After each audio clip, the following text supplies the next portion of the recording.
Educator from MPSC smart. आज हम science के बारे में, साइंस में जो बायोलॉजी पार्ट है इसके बारे में आज हम डिस्कस करेंगे। साइंस में जो बायोलॉजी पार्ट है ये 30 मार्क्स का है। 30 मार्क्स की बायोलॉजी आती है आउट ऑफ 80।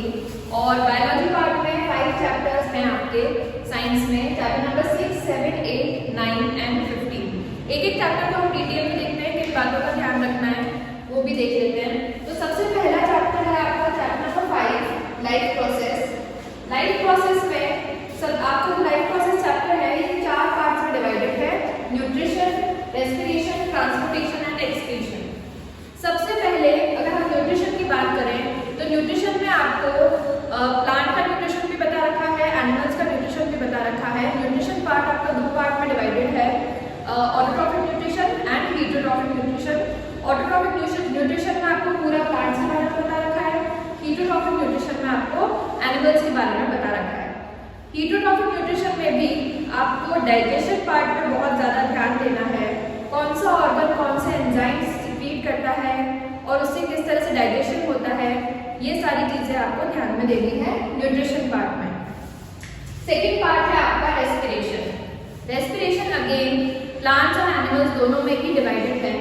सबसे पहले अगर हम बात करें रेस्पिरेशन में तो आपकी बुक में ब्रेकडाउन ऑफ ग्लूकोज दे रखा है जो बहुत ही ज़्यादा इंपॉर्टेंट है। ब्रेकडाउन ऑफ ग्लूकोज में आपकी एनर्जी बनती है, यहाँ से एमसीक्यूज भी आते हैं, शॉर्ट क्वेश्चंस भी आते हैं, लॉन्ग क्वेश्चंस भी आ सकते हैं। तो ब्रेकडाउन ऑफ ग्लूकोज वाला जो पार्ट है वो आपको बहुत अच्छे से पढ़ना है। उसके बाद आपको प्लांट का रेस्पिरेशन बता रखा है कि कैसे प्लांट्स रेस्पायर करते हैं। फिर आप एनिमल्स पे आ जाएं तो एनिमल्स में भी टेरेस्ट्रियल एनिमल्स कैसे रेस्पायर करते हैं, एक्वेटिक एनिमल्स कैसे रेस्पायर करते हैं वो आपको बता रखा है। उसके बाद आपको पूरा ह्यूमन रेस्पिरेटरी सिस्टम आपको आना चाहिए, किस तरह से ह्यूमन बीइंग्स जो है ऑक्सीजन इनहेल करते हैं और कार्बन डाइऑक्साइड एक्सहेल करते हैं। ठीक है, तो ये वाली चीज़ आपको रेस्पिरेशन पार्ट में ये सारी चीज़ें आपको क्लियर होनी चाहिए। नेक्स्ट आपका यहाँ पे है ट्रांसपोर्टेशन पार्ट। ट्रांसपोर्टेशन में आपको ट्रांसपोर्टेशन पार्ट जो है अगेन एनिमल और प्लांट्स में डिवाइडेड है। एनिमल्स में आपको अगर हम ह्यूमन ट्रांसपोर्टेशन की बात करें तो 3 मेन पार्ट्स हैं इसके: ब्लड वेसल्स एंड हार्ट। ये तीनों ही इंपॉर्टेंट पार्ट्स हैं, तीनों ही पार्ट्स आपको बहुत अच्छे से आने चाहिए। नेक्स्ट अगर हम प्लांट्स में बात करें तो प्लांट में जो ट्रांसपोर्टेशन है वो जाइलम और फ्लोएम के थ्रू होता है। तो किस तरह से ट्रांसपोर्टेशन होता है जाइलम और फ्लोएम के थ्रू, ये कॉन्सेप्ट आपको क्लियर होना चाहिए। The last part of this chapter is excretion. Excretion में सबसे पहले आपके एनसीईआरटी बुक में किडनी के बारे में बता रखा है। Kidney is the important organ, is an important organ for excretion. Kidney में आपको किडनी का जो इम्पोर्टेंट पार्ट है जो एक्सक्रीशन में हेल्प करता है नेफ्रॉन, इसकी आपको नेफ्रॉन की पूरी वर्किंग आनी चाहिए, डायग्राम आना चाहिए। उसके बाद आपको फिर प्लांट्स का एक्सक्रीशन बता रखा है कि प्लांट्स किस तरह से एक्सक्रीट करते हैं। ये जो भी मैंने इंपॉर्टेंट पॉइंट्स बोले इस चैप्टर में, चैप्टर नंबर 6 में ये सारे इंपॉर्टेंट पॉइंट्स कवर होने चाहिए। आप ये देख सकते हैं कि भाई आपको ये चीज़ आती है या नहीं आती, जो भी मैंने इंपॉर्टेंट पॉइंट्स बोले ये सारे कॉन्सेप्ट्स आपको अच्छे से क्लियर होने चाहिए चैप्टर नंबर 6 में, तभी जाके आपका ये चैप्टर पूरा होगा और फिर कोई भी अगर क्वेश्चन आएगा तो आप इजीली अटेम्प्ट कर पाओगे। नेक्स्ट हम आते हैं chapter number 7, control and coordination में। कंट्रोल एंड कोऑर्डिनेशन जो चैप्टर है अगेन प्लांट्स और एनिमल्स में डिवाइडेड है। सबसे पहले कंट्रोल एंड कोऑर्डिनेशन चैप्टर में न्यूरॉन्स की वर्किंग बता रखी है आपको। उसके बाद रिफ्लेक्स एक्शन के बारे में बता रखा है, कैसे हमारी बॉडी स्टिमुलस को रिस्पॉन्ड करती है। नेक्स्ट ब्रेन के बारे में बता रखा है। ब्रेन के जो 3 इंपॉर्टेंट पार्ट्स हैं, fore brain, mid brain and hind brain, कौन सा पार्ट कौन सी एक्टिविटी के लिए रिस्पॉन्सिबल होता है वो आपको अच्छे से आना चाहिए। शॉर्ट क्वेश्चंस यहाँ से बनते हैं। नेक्स्ट सेकंड जो इम्पोर्टेंट टॉपिक है मूवमेंट इन प्लांट्स। प्लांट्स में किस तरह का मूवमेंट होता है, phototropic movement, hydrotropic, geotropic movement, chemotropic movement, ये सारी मूवमेंट्स के बारे में आपको पता होना चाहिए और इनका एक एग्जाम्पल भी आपको पता होना चाहिए। और ये मूवमेंट क्यों होता है ये भी आपको पता होना चाहिए कि फोटोट्रॉपिज्म अगर प्लांट शो कर रहा है तो क्यों शो कर रहा है, किस तरह से फोटोट्रॉपिज्म हो रहा है प्लांट में। Next is plant hormones. Plant hormones में आपके पास 4 हॉर्मोन्स हैं, ऑक्सिन, जिबरेलिन, साइटोकिनिन। इन चारों ही हॉर्मोन्स के बारे में आपको पता होना चाहिए कि कौन सा हार्मोन किसके लिए रिस्पॉन्सिबल होता है। नेक्स्ट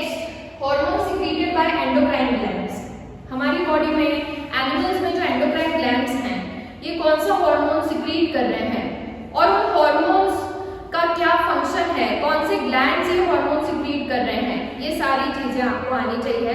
लास्ट में इस चैप्टर नंबर 7 के लास्ट में एक चार्ट बना हुआ है एंडोक्राइन ग्लैंड्स का, वो आपको अच्छे से आना चाहिए। अगर आपको ये सब आता है तो आपका जो चैप्टर नंबर 7 है ये भी कंप्लीट है।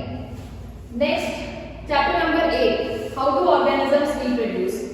ये पूरा चैप्टर आपका एसेक्सुअल और सेक्सुअल रिप्रोडक्शन में डिवाइडेड है। सबसे पहला इस चैप्टर में आपका एसेक्सुअल रिप्रोडक्शन का पार्ट है। एसेक्सुअल रिप्रोडक्शन में बाइनरी फिजन का एग्जांपल और किस तरह से होता है बाइनरी फिजन, ये आपको आना चाहिए। फ्रेगमेंटेशन एग्जांपल और किस तरह से फ्रेगमेंटेशन हो रहा है, कब हो रहा है, ये आपको आना चाहिए। Regeneration, difference between fragmentation and regeneration is very important. Budding के एग्जांपल्स, किस तरह से बडिंग हो रही है, ये आपको आना चाहिए। वेजिटेटिव प्रोपोगेशन एक बहुत ही वास्ट टॉपिक है इस पूरे एसेक्सुअल रिप्रोडक्शन का, ये आपको अच्छे से आना चाहिए। हर एग्जाम्पल आपको याद होना चाहिए कि स्टेम के थ्रू कैसे रिप्रोड्यूस करते हैं प्लांट्स, कौन सा प्लांट स्टेम के थ्रू रिप्रोड्यूस कर रहा है, कौन सा प्लांट लीव्स के थ्रू रिप्रोड्यूस कर रहा है, और इवन वेजिटेटिव प्रोपोगेशन के जो आपके एडवांटेजेस हैं वो भी आपको पता होने चाहिए। The last part of asexual reproduction is spore formation.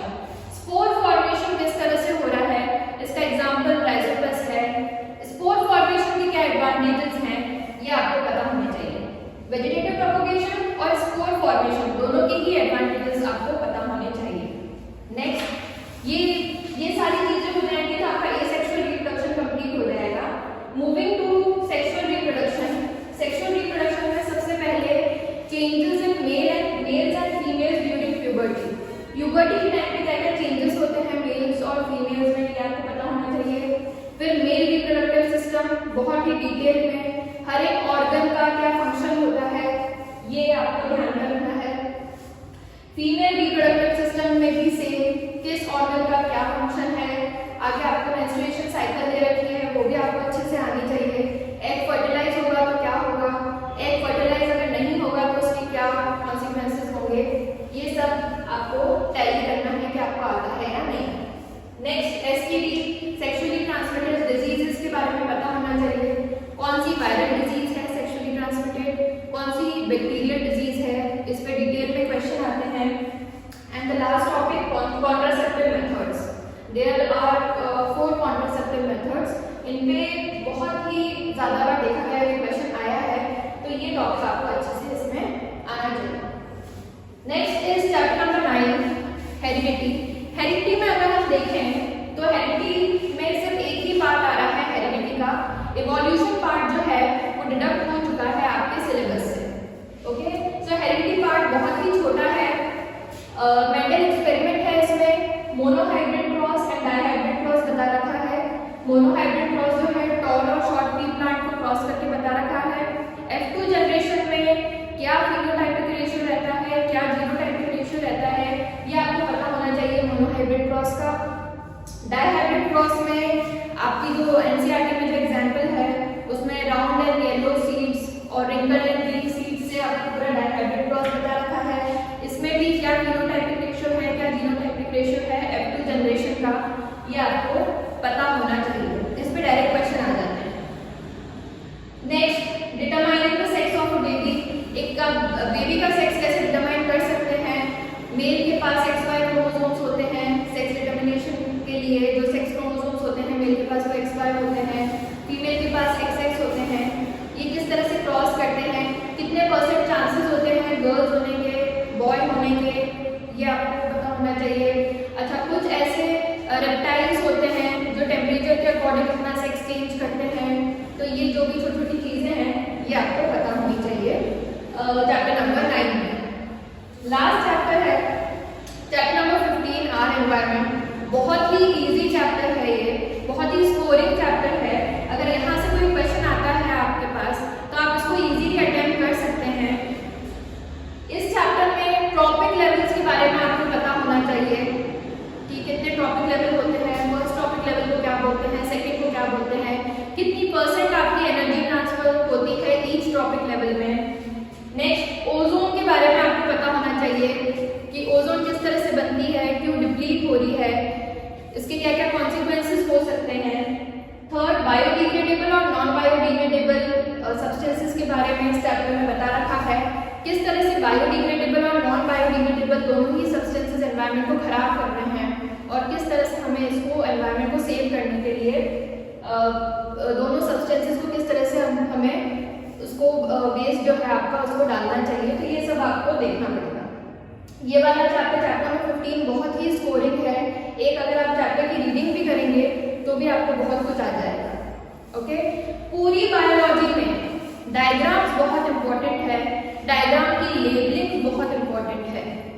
आपको हर एक डायग्राम आना चाहिए। डायग्राम की कौन सी लेबलिंग कहाँ पे है ये आपको पता होना चाहिए, क्योंकि डायरेक्ट कितनी बार ऐसा देखा गया है कि डायरेक्ट आपके ऊपर आपके डायग्राम दे दिए, उनकी लेबलिंग आपको करनी होती है।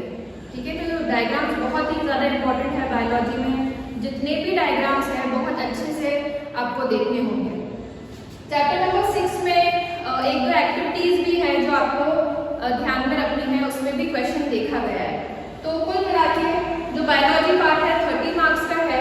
अगर आप ये सारे एक बार पढ़ने के बाद अगर आप ये सारी चीज़ें टैली कर लें कि हमें ये सब कुछ आता है या नहीं, तो आप बहुत अच्छा स्कोर कर सकते हैं बायोलॉजी में। ओके, सो ये आपका हो गया पूरा बायोलॉजी पार्ट का क्लोजर।